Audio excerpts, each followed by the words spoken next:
কালকে একটা ঘটনা ঘটেছিল, যেটা তোমাদের সাথে আমি কালকে শেয়ার করিনি।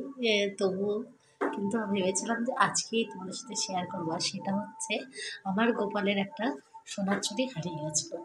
তো গোপালকে আমি সকালবেলা অভিষেক করানোর পর, অভিষেক না, বাল্যভোগ দেওয়ার আগে যখন ঘুম থেকে ওঠে, আমি একটা চুড়ি একটা হাতে পরেছিলাম আর একটা চুড়ি পরাইনি। না, তারপরে সোয়েটার পরেছি। এবারে আমি যখন পরিয়ে এসে অভিষেক করাচ্ছিলাম তখনই ঘটনাটা ঘটলো। তো কি ঘটলো তখন তোমাদের জানতে হলে কিন্তু ভিডিওটা শেষ পর্যন্ত একটু ধৈর্য ধরে দেখতে হবে, তাই তোমাদের ভীষণ ভালো লাগবে। তো রাধে রাধে, সকলকে জানাই আমার চ্যানেলে অনেক অনেক স্বাগত। আশা করি তোমরা সকলে ভীষণ ভালো আছো, আর তোমাদের গোপালের আশীর্বাদ আমিও ভালো আছি। তো আজকে সকাল দিয়ে ব্লগটা স্টার্ট করলাম। আর এটা ছিল 10টার ভোগ। 10টার ভোগে আমি জিলাপি আর দুধ দিয়েছিলাম। আর এদিকে দেখো, গোপাল সোনার রান্না বান্না প্রায় কমপ্লিট হয়ে এসছে। আজ ছুটির দিন, তাই সকাল সকালই সব কিছু হয়ে গেছে। 10:30টার মধ্যে রান্না বান্না কমপ্লিট, সবই কমপ্লিট হয়ে গেছে।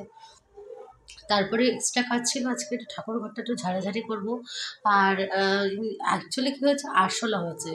আরশোলার জন্য আমি পুরো পাগল হয়ে যাচ্ছি, সারা জিনিসে আরশোলার ডিম পাচ্ছি। তো এই জন্যই আজকে বেশি হচ্ছে উদ্যোগ ঠাকুর ঘরটা পরিষ্কার করা নিয়ে।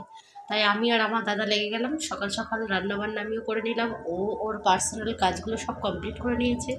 আর কমপ্লিট করে নেওয়ার পর ও আর আমি একসাথে কাজে লাগলাম। কিন্তু ঘটনা ঘটে গেছে যে কালকে আমার গোপালের একটা সোনার চুড়ি হারিয়ে গেছে। তো আমি যখন ওকে অভিষেক করাতে যাচ্ছিলাম তখন আমি সোয়েটারটা ফোন করে খুলে ফেলেছি। আর আমার মনে ছিল না যে ওর একটা হাতে একটা চুড়ি ছিল। তো সেই ছুরিটা হাত দিয়ে গুলে পড়ে গেছে। আমার মনেও ছিল না, আমি স্নান করিয়ে নিয়েছি গোপালকে, অভিষেক করিয়ে আবার জামা কাপড় পরিয়েও দিয়েছি।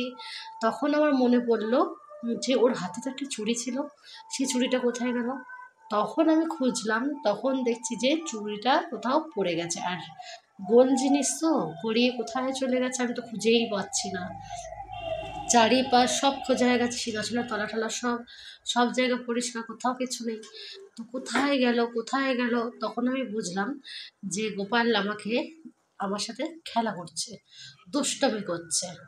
তো আমি বুঝতে পারলাম ওর দুষ্টামিটা। তো দেখো, পাগলের মতন হন্য হয়ে আমরা ঘরের চারপাশে সব পরিষ্কার টরিষ্কার করছি, যদি চুড়িটা পেয়ে যাই। আর এদিকে সব বের করেছি, আর এদিকে গ্যাস ফ্যাস সব তলা টলা দেখো সব চেক করছি, কিন্তু কোথাও পেলাম না। লাস্টের ঘর বাড়ি সব পরিষ্কারও হয়ে গেল। তারপরে আমি ভাবলাম যে তোমাদেরকে তো দেখিয়েও দিই আজকে। এই দেখো কত ফল সেবাই নেওয়া হচ্ছে না, কারণ এই ঠান্ডাকালে আমার সর্দি হয় বলে আমি একটু কমই খাই ফল, কিন্তু ফল খাওয়া খুবই ভালো, ভিটামিন সি আছে ওতে। তো যাই হোক, আমার কাজকর্ম কিন্তু কমপ্লিট। এবার কিন্তু আমার মনে পড়লো যে সব জায়গা খোঁজা আছে, কিন্তু গোপালের পালঙ্কটা খোঁজা হয়নি। তো আমি পালঙ্কটা যথারীতি ছাদে রৌদ্র দিয়েছিলাম, তো সেখানে নিয়ে এসে ঘরে রেখেছি। আর দেখছি যে এই যে চুড়িটা, এই চুড়িটা হারিয়ে গেছিলো। কোথায় পেলাম জানো, গোপালের এই যে পালঙ্কটা, যে এটা ও শয়ন করে, সেটাই ছিল না, উপরেও ছিল না, কোথাও ছিল না। কোথায় ছিল জানো, এই তোষকের নিচে। তুমি বলো, কেউ বলো, যে কেউ বলো তোমরা, এটা কার বদমাশি? এটা একদম কিন্তু শুধুমাত্র গোপালের বদমাশি। তো ও আমাকে দিয়ে এইসব কাজগুলো করাবে বলে অ্যাকচুয়ালি ও এটা করেছে।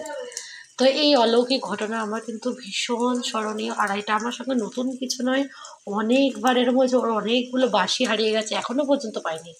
কী করেছো ভগবানই জানে। তো তারপরে দেখো, গোপালের দুপুরের ভোগ দর্শন করে নাও, এই যে দুপুরের ভোগ দর্শন করালাম। আর এরপরে আমি একটু বিকালবেলা একটু উঠান টুটান ঝাঁট দিয়ে দেখলাম বাচ্চারা সব খেলছে। তো আমিও গিয়ে একটু দাঁড়িয়ে দাঁড়িয়ে ওদের একটু ভিডিও করলাম।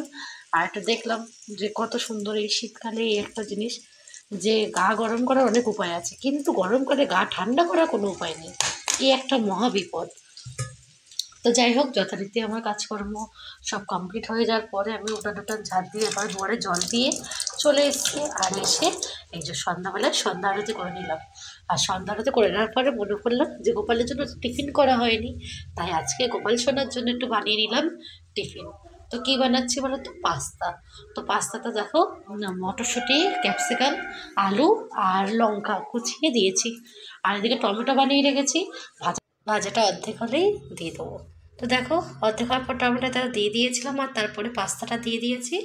আর দিয়ে কিন্তু সুন্দর করে নেড়েচেড়ে নিয়েছি। একদম তেল দেখো, তেল মোটামুটি দিয়েছি। আর যে কড়াইটা একদম ঠিকঠাক গরম ছিল বলে একটাও লাগেনি, একদম ঝরঝরে হয়েছে। এবারে কিন্তু আমার পাস্তাটা একদম রেডি হয়ে গেছে গোপালের ভোগের জন্য। এবার ভোগটা লাগিয়ে দিয়েছি, আর তারপরে তোমাদেরকে ভোগের দর্শন করিয়ে দিলাম, আর এরপরে গোপাল দর্শন করো। আর এভাবেই আজকে ভিডিওটা আমি শেষ করছি। তো তখন সকলে ভালো থাকবেন, কালকে আবার একটা নতুন ব্লগে দেখা হবে। ততক্ষণের জন্য শুভরাত্রি, জয় শ্রীরাম, রাধে রাধে।